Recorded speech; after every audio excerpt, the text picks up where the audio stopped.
ဆောင်းအောင်နေတတ်တယ်လေ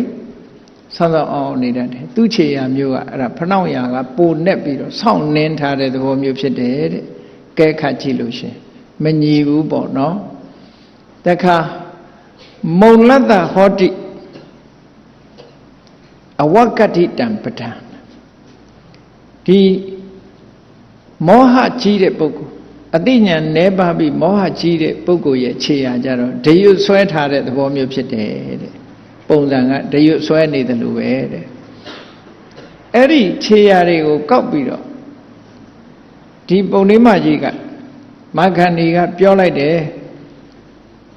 ဒီပုဂ္ဂိုလ်မျိုးဟာတဲ့ရာဂကြီးတဲ့ပုဂ္ဂိုလ်လည်းမဟုတ်ဘူးဒေါသကြီးတဲ့ပုဂ္ဂိုလ်လည်းမဟုတ်ဘူးဟောဒီခြေရာကမောဟကြီးတဲ့ပုဂ္ဂိုလ်လည်းမဟုတ်ဘူးမြတ်စွာဘုရားရဲ့ခြေရာကခြေနှင်းကမြေကြီးပေါ်မှာနင်းထားတဲ့အခါမှာဖြင်းညီညီကြတယ်လို့ပဲမြတ်စွာဘုရားရဲ့ခြေတော်ကဖြင်းညီနေတယ်သုပ္ပတိဋ္ဌိတပါဒလက္ခဏာလို့ဆိုတာဘုရားရဲ့ခြေပွားဟာဖြင်းညီတယ်သူကအဲ့ဒါလို့ဖဏများလို့အောက်ခြေကပြင်ကညီးနေတာနင်းထားလိုက်တဲ့ခြေဟာအကုန်လုံးတရားအကုန်လုံးထင်တယ်အဲ့တော့ဒီခြေရာမျိုးဟာတဲ့ဝုကင်းမိတာဝတ်ဆိုတဲ့ကိလေသာဝကင်းပြီးတော့ကိလေသာဆိုတဲ့အမိုးတွေကင်းထားတဲ့တကယ်သူတော်စင်ပုဂ္ဂိုလ်ရဲ့ခြေရာဖြစ်တယ်တဲ့ရှင်သမီးစိတ်ဝင်စားမှာမဟုတ်ဘူး